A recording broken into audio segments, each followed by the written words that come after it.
So Goku heads off with Whis to Beerus's planet, bringing along the Japanese treat Daifuku, much to the delight of the deities. However, when the Saiyan explains his desire for more advanced training, Whis chooses to instead refine the basics as his students now rusty from working in the farm. As Beerus is about to take a year-long nap, Goku says they should discuss the promise they made to the Omni King about holding a multiversal tournament, but the Destroyer insists on letting it go already, even more certain once Goku reveals the button Zeno gave, allowing the pair to see each other at any time. Both gods note how scary Zeno is, highlighting it stems from the very pure heart Goku also shares, but he affirms the tournament won't be anything to worry about, pondering which side of the button to press. His answer was the red one, which teleports him directly to Zeno, and at the palace, the Omni Kings are playing chess, where one of them hits a checkmate thinking he's a prime Magnus Carlsen. These pieces are actually universes, too many for their liking, where the pair ask the Grand Priest what each one's mortal levels are like, to which he states the universes have overall dropped slightly, except universes 1 and 12. With this info, the Omni Kings green light the erasure of 8 out of 12 universes, but as they're about to proceed, Goku drops into the building, reminding the Zenos of the promise to hold that multiversal tournament. Realizing they can't fulfill it if the plan goes ahead, the Omni Kings choose to spare the universes for the time being, meaning Goku had inadvertently saved them from erasure, and afterwards the Grand Priest orders for all destroyers and their attendants to arrive at the palace this instant. In Universe 10, it's Destroyer Rum she's vexed about the Zamasu situation, made worse by Goisu calling upon Beerus's aid of all people, but when they receive a call from the Grand Priest, the elephant exclaims he'll trample the Kai if the topic's about his apprentice. Meanwhile, Belmont of Universe 11's fed grapes by the jesters until Margarita urges to inform him of the recent call. For some reason, one jester had the bright idea of threatening an angel with a knife like we're in the depths of London. She's so lucky Margarita can't interfere as per the angel's code of conduct, but ended up suffering the consequences anyway by a simple Hakai from Belmod. Each universe's angel gets word of their father's request, so once the Grand Priest completes his hand signs, all destroyers, angels, and supreme Kais are summoned to the palace, bound down to their majesties the Omni Kings. Universe 11 brought a fourth person, where Belmod explains he's on the verge of retiring from the God of Destruction role and has begun training up his successor, a pride trooper named Topo. Grand Priest encourages him to work hard in this new job, and afterwards it's announced that in 5 ticks or 40 hours from now, a multiversal battle royale called the Tournament of Power will be held, in which the deities choose fighters from their homes to compete. Universe 3's Moscow was straight muttering under his breath about how little time they have to prepare, to which Zeno blankly stares at them asking if that's bad, so their angel slides in for his fellow gods, stretching the truth of how happy they are the tournament's happening so quickly. Anywho, future Zeno's bamboozled, understandably so, as the Universe 6 tournament never occurred in future Trunks' timeline. Therefore, to make the concept clearer to him, the Grand Priest switches maps with a snap of the fingers, hosting the Zen exhibition match, where all gods of destruction are called to the stage. Look at their reactions, every destroyer's face is honestly thumbnail worthy for a big hit GodTube vid. Once they all enter the ring, the Grand Priest mentions there's a reward for the victor, enforcing only a single rule. Anyone that refuses to try their hardest will be terminated altogether. Meanwhile, Goku's cheering from the sidelines, which enrages Beerus, blurting out the Saiyan's the reason it's all going down. However, in that moment, a costly mistake was made, where the other destroyers know the truth now, ready to jump Beerus once the whistle blows. Belmont even reminds everyone how close to erasure they were thanks to his antics, where Whis reveals the time Zeno held the multiversal hide-and-seek. Beerus fell asleep for an entire half a century, causing the tournament to be cancelled as he never came out from hiding, and this upset the Omni King, who eventually calmed down thanks to the extensive efforts of the other gods. This stress is the root cause of their hostility towards Beerus, and with all participants motivated, raring to go, the Zen exhibition match can finally commence.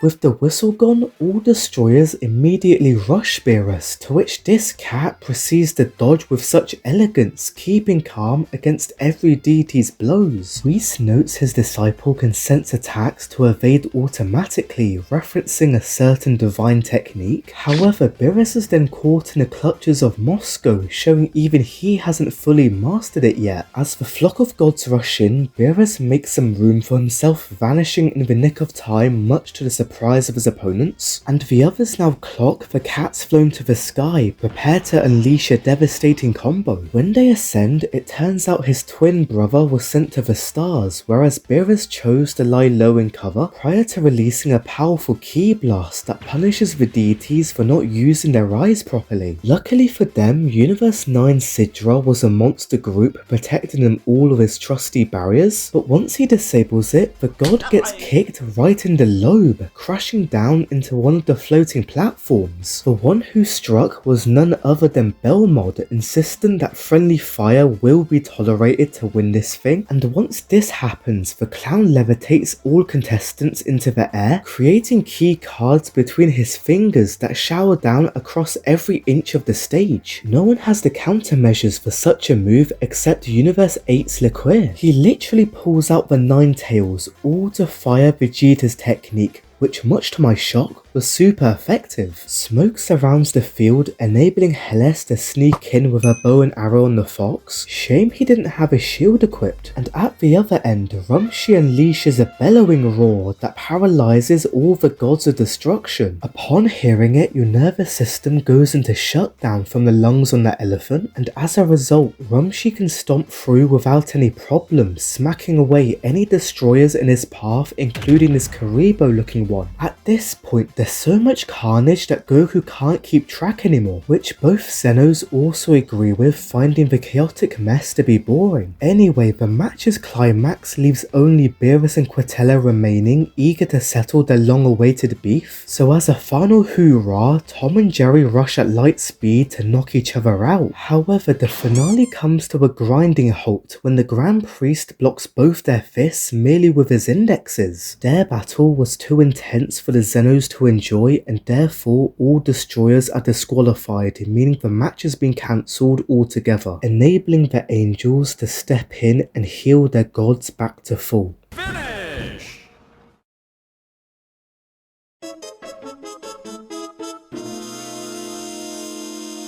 So you'll notice I've skipped through the first half of the Tournament of Power, and that's just cause I didn't want to waste your time with how the manga does similar things to the anime but in a worse way. Take for instance Goku recruiting Frieza. In the anime, the execution is really well done and really tense, but in the manga it's completely off screen, shown by a singular panel with them beaten up. Also, we don't even see Gohan's training before the tournament. The fights at the start of the arc are not really that interesting, and most notably, Ultra Instinct doesn't even happen until much later. But I will say, the latter half gets much better, and if you're a Caulifla hater, you're gonna love this. So I'm gonna stop yapping and let you continue. So we're 15 minutes into the Tournament of Power, and Caulifla is already getting destroyed by Frieza on the first page of the chapter. She then asks Frieza why he's targeting the racial minorities, and Frieza flat out admits that he's a born hater of the Saiyan race. Caulifla then transforms into a Super Saiyan and charges in at Frieza, but he then starts earthbending to create a wall in front of Caulifla, and she crashes right through it. She then starts beefing with rocks like Kratos and hits Frieza with a quick left, and then she starts running at him again. But Frieza pulls out his crafting table to summon a cobblestone slab and hits Caulifla right in the face. And good lord, she looks like she's already passed out. Frieza then gathers more cobblestone to make a bootleg Hellzen grenade and fires it at Caulifla, but she then sneaks up on Frieza and starts doing Goku's Time Stone Kamehameha, but you're not even doing the hand gestures right. But to be fair, you could tell that attack did a ton of damage when your opponent starts looking like a shadow puppet. Anyway, Frieza emerges from the attack whilst looking like a hunchback, and he tells her that she's built different compared to other Super Saiyans, and that she would absolutely wash Namek Goku. Caulifla then compliments Frieza on his strength, and I can't lie, I wasn't expecting good sportsmanship from these two of all people. Frieza then declares that he's going to start trying by using his full power, and I'm as confused as Caulifla because I'm thinking, is he actually going to use the steroid form that he used against Goku and Namek? Frieza then starts powering up with both feet sunken into the ground, and he shrieks, causing everyone to get blinded by a gold orb. Khalifa's absolutely taken aback by what's going on, and she notices that Frieza looks even more drippy than usual. And we finally get to see the unveiling of Golden Frieza. And this is the first time we've seen this, because we didn't get to see Resurrection F in the manga. And I know it's basically a recolor, but I absolutely dig this form. It looks so clean and drippy, and the only reason he chose God was to mock Super Saiyan. Bro really said, if you can't beat them, join them. Frieza then immediately starts boxing and goes in with a right hook, but Khalifa is able to dodge in the last minute, but his one punch is able to destroy the terrain around him. Frieza then gives Khalifa the most devious side eye, and he starts chasing her by hopping on rocks like it's a game of Only Up. Damn, he really about to rock my shit. Khalifa then tries to avoid taking too much fall damage by catching herself, but Frieza's already waiting on ground floor and gives her the meanest gut punch. And that punch was so painful that Kale was able to feel it from the other side of the map. Anyway, this Universe 3 fighter, who looks like she belongs in Monster High, goes in and fires a key blast straight at her, but Kale hits the cleanest, grabs her arm and gut checks her with her elbow. Man, I'm dead. This Universe 3 fighter starts begging for forgiveness, but Kale tells her, "You want forgiveness? Get religion." And then she just kicks her off the ring. Nah, when I read this for the first time, I was absolutely shocked. Like, anime Kale wasn't even doing any of this kind of stuff. And we're not even done yet, because manga Kale locks in, goes in at Frieza, and smacks him right in the neck. And good lord, she's got Frieza looking all confused, thinking Casper the Ghost hit him. This then buys enough time for Khalifa to hit Frieza out of the way. And then she starts yapping about how she's a Saiyan prodigy, but that title does not mean anything anymore. Literally everyone and their mother is a prodigy. Frieza claps back by saying this. Frieza's now living rent-free in Khalifa's head, and she charges at him, and Frieza's already holding the guard button, but he then starts slipping on bananas, which allows Khalifa to blast him head on, but Frieza is able to tank that key blast and repels it. But Frieza, why are you holding that pose for so long? Are you a Care Bear? Are you really trying to give Khalifa a hug? Frieza then grabs her by the arm and tells her to jump off, but Kale must have misheard and thought he meant jumping, so she goes in for a karate chop, but Frieza hits the... Frieza then finally realizes that Kale was the one interfering in their fight and tosses both Saiyans across the map. Cabba looks really concerned with what's going on, and hold on, is he fighting Cell?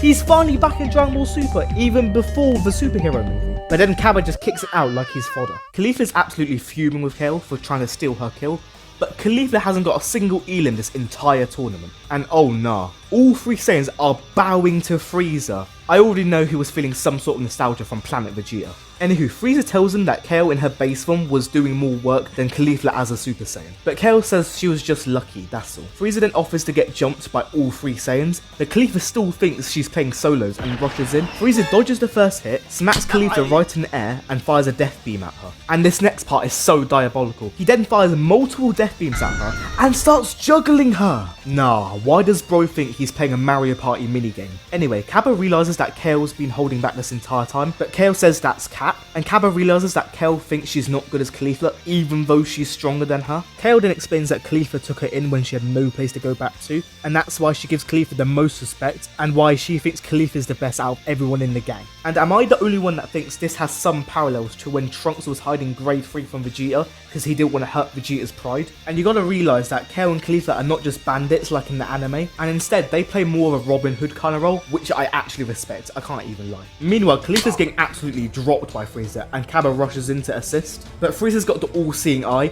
and uses his tail to grab Cabba by the neck. Oh god, they've got Cabba looking like he's kissing air. Anyway, Frieza drops Cabba, and Frieza mocks them both for trying to jump him, but they rush at him again, and Frieza gives Khalifa a knuckle sandwich and gives Cabba his foot fungus. Kale still insists that Khalifa is the strongest in the lobby, but Khalifa is getting absolutely bodied in this infinite combo, and Kale, she can't handle this anymore. She absolutely loses it. Frieza and the two Saiyans are absolutely confused with what's going on, but Kale loses her pupils, gets green hair, and she finally becomes what you only see every 1,000 years.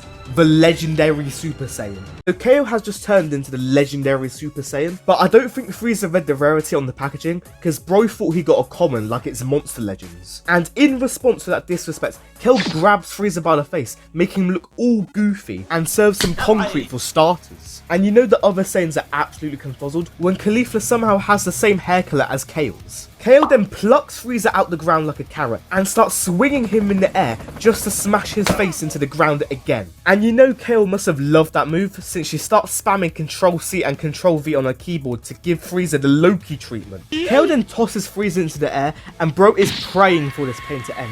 But the Saiyan tells him, "Destroying you now would be too easy. You haven't suffered enough." So she approaches him in the coldest manner and winds up her fist to smack him square in the cheek. Frieza then comments on how there's too many Super Saiyan types like their Pokemon, and look at how Frieza is on his knees. I already know that the Saiyans that he killed are looking down on him and laughing at his face. Goku then tags in, and Kale is already loaded up a devious punch, so she prepares to strike him, but Goku turns into a perfected Super Saiyan Blue, and he's able to parry that attack, so Goku counters with a kick right in the sternum. Kale starts skidding across the floor, and she looks absolutely shook, but Frieza tells Goku to stay out of his way, and out of nowhere, Kale starts rushing in for Goku, and she starts spamming the same combo string. Goku realizes that Kale has gotten even stronger than before, and she uppercuts him, and good lord, Goku's got his hands up like he's been stopped by the police. Kale then prepares to knock Goku out with a United States smash, but Frieza knocks Goku out the way in the nick of time, and he tells Goku to not interfere with his fight. Goku then says that kick was really unnecessary, but Frieza tells him that he's fully capable of destroying Kale if he just sits up on his gaming chair. Kale then explodes in a fit of rage, and her ki starts spiking like crazy. Champa thinks that Kale was doing a really good job, but Vardos warns him that this is not a good thing at all, and she explains that she's losing all sense of reason due to her transforming for the first time, and that the tournament will be the least of their concerns. Anyway, Kale starts suffering from a crazy migraine, and she starts booking it to the closest rock, but she then realizes there's no paracetamol there. Kale's explosion alone was able to knock off some of the fighters, and somehow it was able to relieve Kale of her migraine, and she then locks on to her next targets. Oh no! She then smacks Toppa and Vegeta to the side, and as it looks like Vegeta's about to fall, he pulls out the Spirit Sword and stabs it into the ground so he's able to propel himself back into the ring. At least it finally explains where Vegeta gets his Spirit Sword from. Anyway, this move comes in like a true homie and saves Toppo from elimination, and for some reason, Kel thinks she's shopping at Asda, because she starts holding the Universe 4 fighters like they're vegetables. Kel is not satisfied by the product and drops both of them into the void. All fighters from Universe 4 have been eliminated, which means that their entire universe gets erased. Out of pure fear, the god of destruction of Universe 3 asks his fighters to fuse, so they do exactly what he says, and they become the giant that is Aniraza. And I'm thinking that Kel's gonna actually have to lock in, because it took 5 of the Universe 7 fighters to take him down in the anime. So surely this won't be a walk in the park for Kale.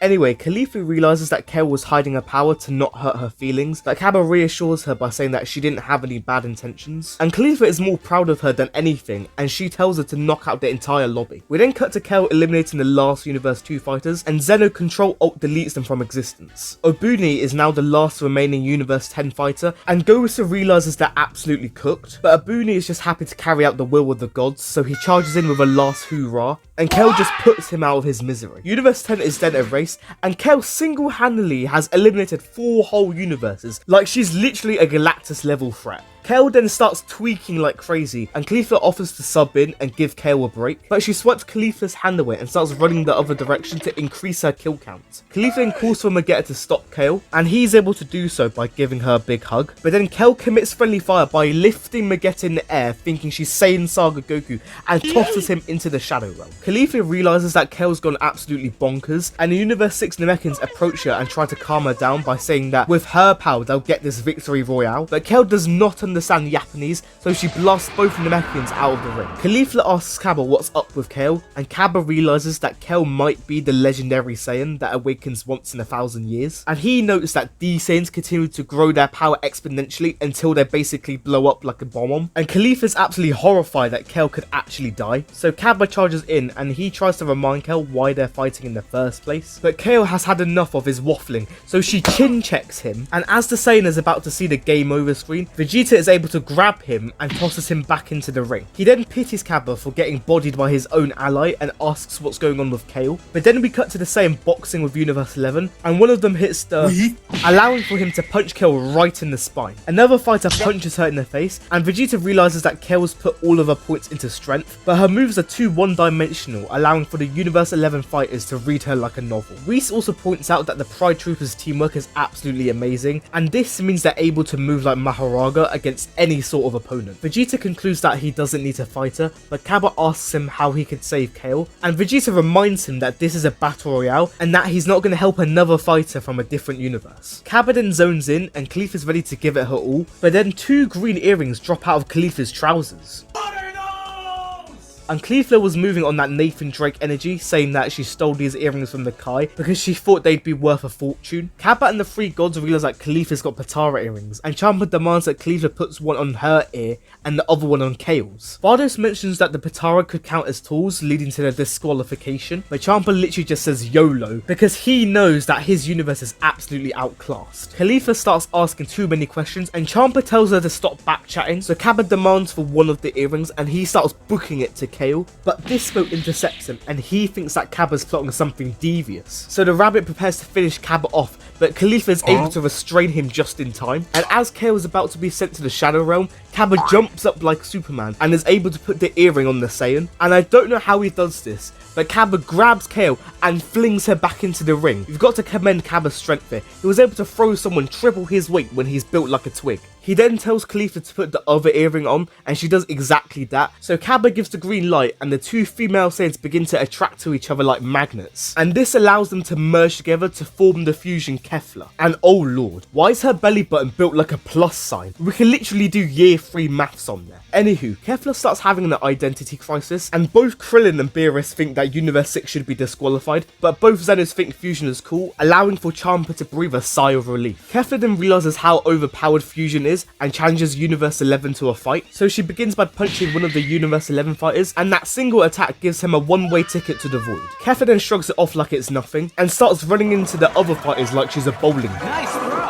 She then blasts away more of the Pride Troopers, and Charma cheers on for Colikel, but Vardos corrects him on the naming. Anywho, the Angel mentions that Kefla is the combination of Kel's sheer power and Khalifa's battle sense, and she further notes that Kefla may be the MVP of this tournament. Jiren then watches his friends getting cooked from a distance, and Goku tells him to go help them, but Jiren deems that as unnecessary. Kasara and Dispo then drop to his feet, and Jiren looks at them both like a disappointed dad. Kefla approaches Jiren, and she already wants to take down the final boss, and since Goku's here as well, she prepares to kill 2 birds with 1 stone. But then Gohan swats that blast away, and you've got to appreciate how cold Gohan looks in this panel right here. Anyway, Gohan calls Kefla out for a boxing match, but the Fusion has no clue who he is. But Gohan says he's a Saiyan born on Earth, and that is just one of the coolest lines ever. Goku has to be proud of his son using his quote like that. Anyway, the match begins, and Kefla begins with a right hook, and Gohan impresses Piccolo by dodging her punch. He then goes in with a counter attack, but then Kefla thinks this is a PE exam and uses her legs to dodge Gohan's punch. She then uses them as a slingshot to fling Gohan into the air like it's Angry Birds. Kefla then performs a bunch of backflips and then uses Gohan as a trampoline. If she landed any more steps forward, I'm pretty sure Gohan would experience what Goku felt during the 13 movie. Anywho, Kefla wonders if Gohan can even turn Super Saiyan, but Gohan replies by saying that he doesn't even need to, and so he proceeds to use his foot to smack Kefla away. The Fusion questions why Gohan doesn't need to transform, and he says that he doesn't need to rely on his Saiyan blood anymore, so he chooses to grow as a human instead. Piccolo realizes that Gohan's grown even stronger during this fight, and Krillin wonders if he could surpass Goku due to his broken potential, but 18 says that no one's gonna quit their day job to train all day. Beerus then calls his brother sneaky for using the Pataras, but Champa's dead silent and dripping in sweat, and Whis tells him that the Gohan vs Kefla fight is nearing its end. We then cut to Gohan and Kefla looking completely battle damaged, and Kefla starts giggling to herself, realizing that she is not that guy. She then commends Universe 7 on their sheer strength, and accepts that it's destiny for her universe to be erased. Genuinely, I did not expect the Fusion to be this humble, especially Kefla of all people. Champa then thanks the Angel for everything she's done, and both Gohan and Kefla are prepared to end this fight, so they charge in and they both punch each other's face, knocking them both out of the ring. Goku then cries out for his son, and Gohan trusts that his dad will win the whole tournament. Kefla then defuses, and Champa thanks both female Saiyans for trying their best, but then the Destroyer turns to his sibling takes a deep breath, and his last words are him saying that Beerus is still a terrible brother. And with that, Universe 6 is then erased, and Beerus notes that Champa was a bitter person to the very end. Goku commences his battle with Jiren by hitting headshots with his ki blast, mistakenly thinking this was a dodgeable tournament instead of fighting for his universe's survival. Jiren just stands there looking unfazed, but Goku resumes peppering him with ki attacks to create a smokescreen, and T leaps at the opportunity to knock the living daylights out of him. Are you serious, my brother? Jiren counterattacks, sending the Saiyan into a rock, displeased that he keeps spamming square triangle. However, Goku still thinks that there's a wall he needs to overcome, so he powers up even further to muster all the strength he can at the cost of his physical health. Tien then puts the pieces together, realizing that Goku is using a tactic similar to the Kaioken, so the Saiyan gets down to business by giving Jiren a gut check, but also being kind enough to let him take in the scenery. Unfortunately, both attacks had no effect on the fighter, and Jiren proceeds to critique Goku's Neanderthal fighting style, noting that it's similar to what Kale was doing earlier. Meanwhile, Master Roshi's got Casserole on the ropes, and he's so lost at how someone with a power level of 5 is embarrassing him. Roshi advises him to not rely on that scouter of his, but Casserole is not here to be lectured, so he attempts to strike Roshi head on, and the Pride Trooper fell for the oldest trick in the book, because Roshi full on sweeps his legs and hits him with a karate chop to banish him to the Shadow Realm. Roshi notices that Goku is struggling against his foe, whilst observing that his student is still the unfinished product. Roshi didn't ask Goku on what strength means to him, but Goku just assumes that he needs a greater power beyond Super Saiyan Blue. Roshi's flabbergasted that Goku has that sort of mindset after everything he's taught him, and he warns the Saiyan that he will always remain as a novice if he keeps thinking about his opponent's power level. These words strike Goku with a moment of realization, which triggers the memories to flood back of the teachings that his past mentors gave him before. Lastly, Whis advises Goku in a flashback to move his body on instinct, and Roshi notices that Goku is in the right frame of mind to teach him one final lesson on how to move well. Jiren's about to knock him straight back to the retirement home, but unexpectedly Roshi seamlessly evades his punch. Jiren then thought that dodge was a fluke, but Roshi continues to gracefully evade all of his attacks, and it's even got Beerus worried that a mere earthling is using that godly technique. Unfortunately, Jiren has seen through Roshi's evasion, and Whis states that those maneuvers have a slight resemblance but ultimately are just a cheap knockoff. Roshi then tells his student to look into his heart to find the answer that he's looking for, and valiantly rushes at Jiren one more time before being karate chopped and sent out the ring. The Universe 11 fighter is disappointed that Goku's master still needs to hold his hand, and tells Goku that a man like himself will never achieve perfection. The Saiyan does not want to be like Cell, because that would mean standing in place, and that contradicts his ethos of always aiming higher. Goku then compliments Roshi for being such an amazing master, and puts the blame on himself for being such a terrible student. Jiren is now ready to end Goku's yapping, but the Saiyan utters one more sentence affirming that even after reaching such amazing levels of power, he will always remain a Son Goku of the Turtle School. In the blink of an eye, Goku evades Jiren's attack and stares out at the void in complete awe. Once again, Goku has transcended the mortal plane, finally utilizing the ultimate technique that allows for one's body to move subconsciously, Ultra Instinct. Jiren can tell that Goku has overcome his hurdle and is ready to put him out of his misery, so the two fighters charge at each other and are ready to settle the score as if it was Dragon Ball Super episode 110. Wait a minute!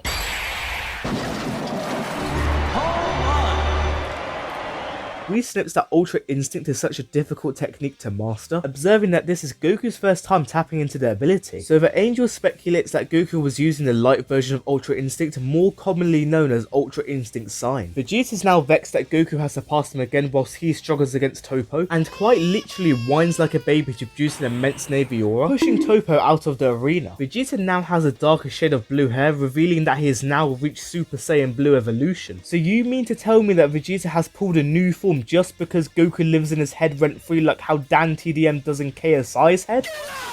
The Prince then tunnel visions for Jiren to knee him in the cheek, and extends his combo by kicking him into the stratosphere, just to only smack Jiren into the granite again. Jiren then avoids taking full damage and wonders if Vegeta is in pursuit of the same technique as Goku, but the Prince gives him a big fat no, elaborating that the mere thought of getting taught by someone else does not suit him, because at the end of the day he wants to reach the summit by playing by his own rules instead. Vegeta then attempts to break Jiren's guard whilst asking if he's ever put his body on the line, and Jiren ends up holding the block button for too long like your typical Xenoverse player, causing the fighter's stamina to break, allowing for Vegeta to deliver a kick. The Prince then has the nerve to diss the Tenkaichi Budokais as if Goku was fighting in a school playground, because he thinks it's the undeniable truth that he's been pushed to his limits far more than Goku has, and for the billionth time he starts waving around his royalty card. I swear to God, please just let it go already. Anywho, Jiren now acknowledges Vegeta as a worthy fighter, but in the same second he violates the Prince by fracturing his skull, telling him to reset his expectations. Jiren then makes their power gap even more evident by making the Prince do roly-polies. And at the same time, he answers Vegeta's previous question, clarifying that he never makes any wasted movements no matter how weak the enemy is. And Jiren's been able to get this down to a T, which is all thanks to his master. Meanwhile, Toppo's watching the battle unfold as if he's in a movie theatre, and he's frustrated that the Pride Troopers pale in comparison to the Power Rangers. But out of nowhere, Frieza starts dribbling the Pride Trooper around as if he was prepping for a UCL game. Manga Toppo has now cemented himself as a disgrace to his anime counterpart, but Dispo hops in like a true friend to save Toppo from the embarrassment of being eliminated. This unintentionally had the effect of killing two birds with one stone, because Frieza jumps back into the main arena and destroys the platforms of the Roblox lobby to stop them from returning. And to top it all off, the Emperor begins to laser their platform as well. Honestly, the foul stuff that Frieza is doing right here is something that I'd expect to see in epic minigames. 17 advises Frieza to not play with his food, and Dispo is so desperate that he starts dialing 999 for Jiren to rescue them. Goku then takes advantage of the ensuing chaos by teleporting Vegeta out of the way, so Jiren turns his attention to 17 and Frieza. Dispo then requests his teammate to assist getting them back into the ring. However, Jiren had gone out of his way to get to their location only to tell them both, I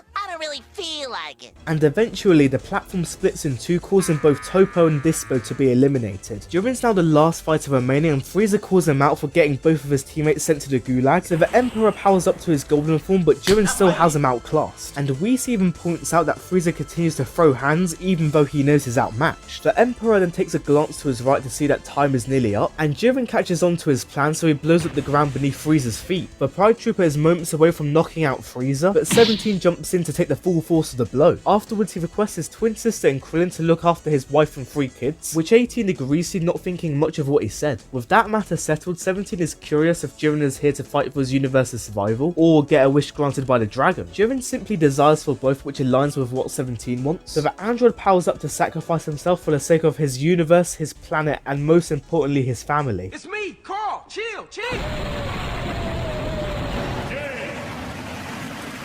Krillin doesn't know what he's supposed to tell 17's wife and kids, but even worse, Jiren walks out of the crater looking completely unscathed. The rules don't mention anything about a contestant self-destructing, so the Grand Priest encourages the Omni Kings to not punish Universe 7 to continue the tournament. Witnessing 17's death actually troubles Jiren, and he's even more motivated to finish them off right now, but Goku looks at the Pride Trooper with a somber expression because 17 turned out to be a good guy in the end. But Saiyan then understands that his problems won't vanish away if he gets angry about the situation, and in that moment he transforms into Ultra Instinct Saiyan once more, vowing he won't disappoint anyone ever again. So Goku has achieved Ultra Instinct Sign a second time, and he starts by ducking under Jiren's punch. The Saiyan is inches away from launching a hit of his own, but the Pride Trooper counters with a blow to the chest. That attack made Jiren feel like he was on top of the world because he starts smiling for the first time in his life. However, that dose of ecstasy was short-lived because Goku rushes at him again, and he finally starts doing what Ultra Instinct says on the tin. Whis spots that Goku is getting more used to Ultra Instinct, but Krillin is more focused on making every prayer under the sun for Goku to win this whole thing. Anywho, Jiren slowly loses his patience because all of his attacks are being evaded, but Goku highlights that Jiren's frustration is making him break character. Afterwards, Jiren tries to shut Goku's mouth by force pushing him out of the arena, but once again his attacks are made completely ineffective. Goku's calm demeanor makes Jiren feel uneasy, but he reassures to the Pride Trooper that this attitude is hard to maintain. Goku's unpredictable movements has Jiren questioning his aim, and the Saiyan explains that it's all possible thanks to binning off his unnecessary emotions. This has Jiren lifting his non-existent eyebrow, so Goku mentions that his heart is as calm as the rivers of Mount Paozu. You've got to admit, that is such a cool quote. Jiren hits him with the damn that's crazy response and spikes his ki even further, but Goku isn't intimidated in the slightest, and he just stands there taking in the gust of wind. If your opponent is letting you charge to max, you may as well just quit right there. However, Jiren did not get the memo, and he just charges in straight for Goku. And safe to say, he should have taken my advice because...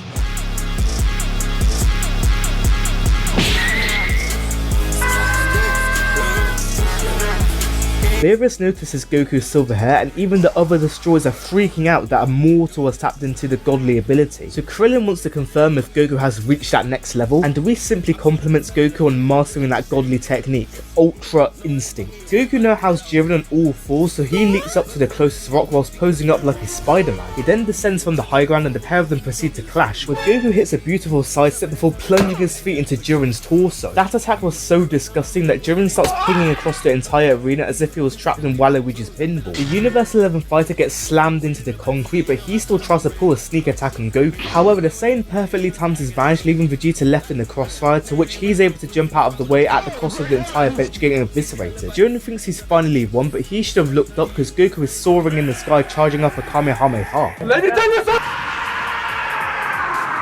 Jiren's hanging on for his dear life, exclaiming that attacks that exploit openings are not true strength, so he leaps out of the hole and powers up once more to hit a ground pound on Goku, but the Saiyan takes Thanos' advice by not just dishing out one but two whole headshots. Jiren stops any further brain damage by destroying the ground beneath Goku, which causes Whis to come to the realization that this won't be a walk in the park. This is because Jiren's countering even faster now thanks to his sheer determination, but Goku's body has to suffer the consequences that allow him to keep up since he hasn't been fully trained in using UI yet. Goku evades another swing by Jiren and retaliates with a kick to the spine, but the Pride Trooper refuses to topple like a domino and actually lobs Goku a few hundred yards. Jiren cannot lose to someone that doesn't have such drive for power like he does, and the two of them go at each other's throats for the billionth time, where it's now a question of which one will run out first, Jiren's stamina or Goku's Ultra Instinct. At this point, even the cameraman doesn't even know what's going on because Goku and Jiren are not visible to the naked eye. Oh shit, not good. We really need to give Manga Jiren a round of applause because he actually knocks the UI out of Goku, and the only reason he wasn't eliminated right there was thanks to Vegeta. Jiren's hell bent on becoming the perfect force for justice, which implies that the Pride Trooper hasn't reached there yet, so Jiren reveals that to reach his end goal, he will revive his fallen master Gichin using the Dragon Balls. This most confusing why he's still upset about Gichin's death after all this time, so Toppo informs that the one thing that Jiren never earned was official approval from his master. This led to Jiren training immensely because he assumed that he didn't get approval because he was lacking in the strength department. Vegeta then calls Jiren's wish selfish and proceeds to violate the Pride Trooper, pointing out that he's only doing this because he wants to be treated like a dog. Jiren's blood is now boiling and he charges at the two Saiyans, but Goku and Vegeta are actually working in sync, which overwhelms Jiren. Belmod realizes that Gichin was right all along and elaborates that the reason he invited Jiren to the Pride Troopers was to teach him the value of teamwork. The two Saiyans coordinate an attack, sending Jiren into the rubble, which shows that Whis' 2-on-1 training paid off after all. Belmod then lore dumps that Jiren has always acted as a lone wolf when enforcing peace in Universe 11, meaning that he needs to learn how to trust others as well. This is what Gichin had mentioned before his passing, which the Destroyer thinks that is a notion that you shouldn't subscribe to. However, I'd be grateful if you subscribe to this channel. Anywho, even with their opposing beliefs, Gichin and Belmod were actually friends a long time ago. Meanwhile, Jiren attempts a reverse jump by powering up once again, but the two Saiyans respond by firing out their signature ki attacks. Jiren tries to waltz through their beam, but Goku and Vegeta exert even more force into their attack, leading to the literal northern lights being seen in the void. As it looks like Universe 7 have finally succeeded, Jiren pops his head out of the dust and blasts Vegeta in the face, knocking him out of the arena. I can't lie, his elimination in the manga is so anticlimactic compared to the anime. Anywho, Jiren's moments away from coming out victorious by pushing a 1% battery Goku out of bounds, but all of a sudden a death ball appears behind the fighter, and the Emperor himself makes his presence known by instructing Goku to keep Jiren still. Goku does exactly what he's told, and Frieza demands the Saiyan to keep his promise about wishing him back to life. The death ball is flung at Jiren's direction, but he's able to hold it still and actually sends it back into the sky. However, Jiren begins to tweak uncontrollably because Frieza rushes in with his golden form to knock out himself, Goku, and most importantly Jiren. This was in fact all according to plan, but Goku points out that there's no one left still standing. So 17 eventually stops playing hide and seek, and Jiren realizes that he's just lost this whole tournament thanks to a camper. The Grand Prix and both Zones were really impressed with the plan because they couldn't sense 17's ki, so Krillin still wants to know what 17 was on about when he mentioned that he was going to blow himself up, and the android reminds him that he's not able to do that anymore due to the wish that Krillin made to remove their bombs back in the Cell Saga. Belmod consoles Jiren for not being able to revive his master, but Jiren understands that Gichin's presence was not needed to find out what he was lacking, so the Destroyer tells Jiren to stop blaming himself for Gichin's death and that his master would not want to be revived in the first place. The Grand Priest interrupts their conversation with the most sinister glare, and he orders all of Universe 11 to vanish away without a trace. This now makes Universe 7 the winners of the Tournament of Power, meaning that 17 can now use the Super Dragon Balls to wish for a cruise ship that he's always wanted for himself and his family. Instead, 17 wants to resurrect the other universes that were erased, which shocks the Grand Priest. However, 17 stands up to the gods, asking if he stuttered, so the two Omni Kings just want to make sure that the android does not want to make a more selfish wish, and the Grand Priest is happy to do so since it's well within Super Shenron's power. The dragon brings back everyone that was erased in his last 48 minutes, and this actually raised the Universe 7's league ranking to 3rd from bottom. But to be blunt, should we really be celebrating that? I mean, mean, third from bottom still gets you relegated from the Premier League. Anyway, all the contestants are about to head back home, so Cabba gives Vegeta a final goodbye, and Jiren tells Goku that they will cross paths again before Universe 7 depart for Earth. Goku questions why 17 changed his wish last minute, and the android says he only did so because he did not want the two Zenos to have the last laugh. Vegeta then promises that Bulma will give him a ship of his own since that's the only right thing to do for the universe's saviour. Frieza then reminds Goku to use the Dragon Balls to revive him, and upon hearing this, Whis aims his staff towards the Emperor, causing his halo to be removed. The Angel mentions that Frieza's resurrection is a parting gift from Beerus, but the Emperor has no intention of reverting from his evil ways, so Goku vows to humble him again like he did on Namek. The Universe 7 fighters then return to Capsule Corp, and both Saiyans are now falling over Jiren's strength. Goku's also surprised that 17 was able to get to their level whilst doing absolutely nothing, so a raging Bulma storms into the conversation, still triggered that Vegeta promised 17 a ship without asking her first. Goku finally decides it's time to ditch his Saiyan friend, and Vegeta attempts to make it up to his wife by changing Bulu's diapers and heating up her milk.